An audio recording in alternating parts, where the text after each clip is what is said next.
દિલ્હીમાં થયેલ બ્લાસ્ટ બાદ અંબાજી મંદિરમાં કડક ચેકિંગ હાથ ધરવામાં આવ્યું છે.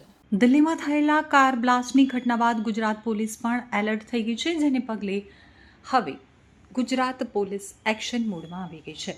આજે સુરત, રાજકોટ તથા અંબાજીમાં સઘન ચેકિંગ હાથ ધરવામાં આવ્યું હતું. પ્રસિદ્ધ યાત્રાધામ અંબાજી મંદિરમાં સુરક્ષા વ્યવસ્થા અત્યંત કડક બનાવવામાં આવી છે. મંદિરમાં દર્શન કરવા આવતા ભક્તોનું સુરક્ષા કર્મીઓ દ્વારા સઘન ચેકિંગ કરવામાં આવી રહ્યું છે.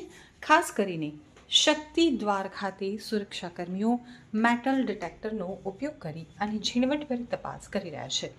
તો બીજી તરફ રાજકોટમાં ઇન્ડિયાઈ અને આફ્રિકન ટીમો જે હોટલમાં રોકાઈ છે તેમની સુરક્ષા પણ વધારવામાં આવી છે.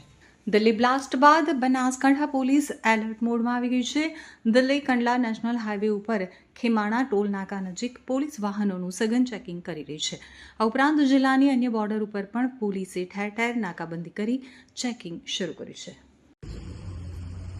आज रोज दिल्ली में जो बॉम्ब ब्लास्ट की घटना हुई है उसके ध्यान में रखते हुए माननीय डीजीपी सर और माननीय रेंज आईजी श्री की सूचना के बदौलत आज Banaskantha police red alert mode पे है. खास करके जो हमारे सरहदी विस्तार है उस पर हमने खास करके व्हीकल चेकिंग और खास बढ़ावा दिया है और खास करके जो चेक पोस्ट है वहाँ पे राउंड द क्लॉक पुलिस का रिक्रूटमेंट किया गया है. खास करके जो बनासकांठा डिस्ट्रिक्ट के सारे होटल्स है, ढाबा है और जो गेस्ट हाउस है वहाँ पे हमने अलग से चेकिंग का आयोजन किया हुआ है और कॉमिंग नाइट का भी आज आयोजन किया हुआ है.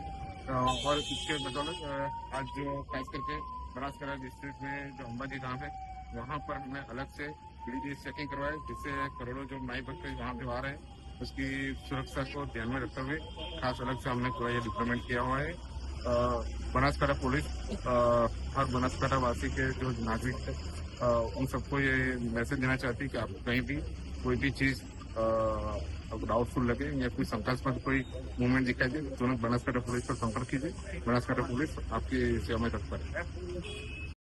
તો સુરતમાં પણ સુરક્ષા વ્યવસ્થાને લઈને તંત્ર એલર્ટ મોડ પર આવી ગયું છે. કોઈ પણ અનિચ્છનીય ઘટનાને ટાળવા માટે સુરત શહેર પોલીસે તાત્કાલિક પગલાં લીધા છે.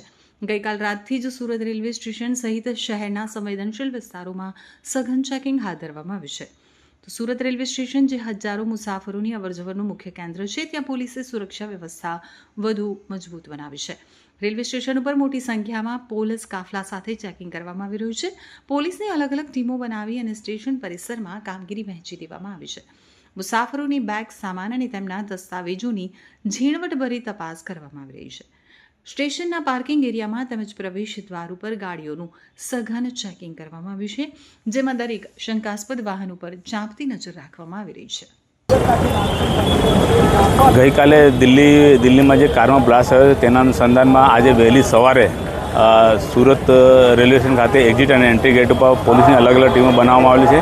તે દ્વારા શંકાસ્પદ વસ્તુઓ, શંકાસ્પદ જે પણ વાહનો અને જે વ્યક્તિઓ છે તે લોકોને ચેક કરવામાં આવે છે. કેટલી ટીમો કામ કરેલી છે પ્લેટફોર્મ ઉપર, કેટલી નીચે કામ કરેલી? પોલીસની જે ટીમો છે એમાં એક્ઝિટ અને એન્ટ્રી ગેટ ઉપર, તે સિવાય હોટલોમાં પણ પોલીસની અલગ અલગ ટીમો બનાવીને ચેક કરવામાં આવે છે. શું છે પોલીસ કમિશનરનો આદેશ શું છે? એના જે દિલ્હીમાં જે ગઈકાલે જે બ્લાસ્ટ થયો તેના અનુસંધાનમાં તકેદારી સ્વરૂપે ફૂડ પેટ્રોલિંગ, વાહન ચેકિંગ અને હોટલ ચેકિંગ વગેરે છે સૂચના. પોલીસ દ્વારા માત્ર રેલવે સ્ટેશન પૂરતું જ નહીં પરંતુ તેની આસપાસના વિસ્તારોને પણ આવરી લેવામાં આવ્યા છે. સુરત રેલવે સ્ટેશનની આસપાસમાં આવેલ તમામ હોટલો, લોજમાં પણ ચેકિંગ હાથ ધરવામાં આવ્યું છે. આ ચેકિંગમાં હોટલોમાં રોકાયેલા મહેમાનોના આઈડી પ્રૂફ અને તેમના રોકાણના હેતુની ચકાસણી કરવામાં આવી રહી છે, જેથી કોઈ અજાણી અથવા શંકાસ્પદ વ્યક્તિ શહેરમાં આશરો ન લઈ શકે.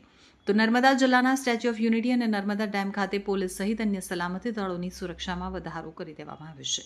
પ્રત્યેક પ્રવાસી તથા વાહનોનું ચેકિંગ કરવામાં આવી રહ્યું છે. એસઓયુની બસોમાં પણ ચેકિંગ કરવામાં આવી રહ્યું છે.